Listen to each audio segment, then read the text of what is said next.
mendorong bersatunya orang ini. Di satu hari dia mendorong Ganjar, besok hari dia mendorong Prabowo, besok hari dia endorse Ganjar lagi, besoknya dorong Prabowo lagi. Begitu terus berulang-ulang. Dan di akhirnya Pak Jokowi di ujungnya berusaha untuk mempertemukan mereka berdua. Silakan bicara. Bicara di pematang sawah. Semoga kalian bisa bersatu. Tapi nggak ada titik temu, Mama.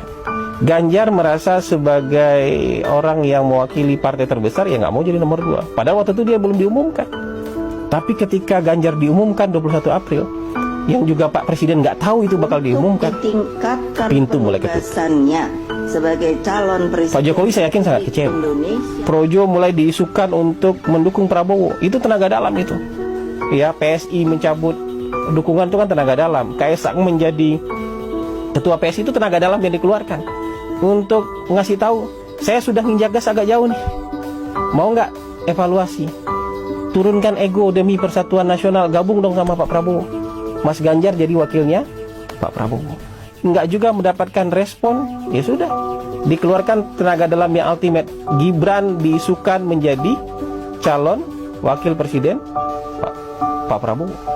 Sebenarnya masih mudah untuk di-replace itu kalau Ganjar menjadi wakilnya Pak Prabowo. Makanya ada beberapa orang ring satu istana bilang sama saya, Gibran ini hanya bisa dihentikan kalau Mas Ganjar bersedia menjadi calon wakilnya Pak Prabowo.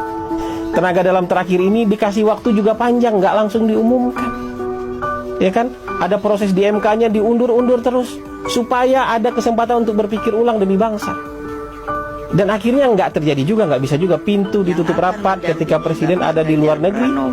Mas Ganjar diumumkan wakilnya ketika Presiden di luar negeri mendaftar di KPU.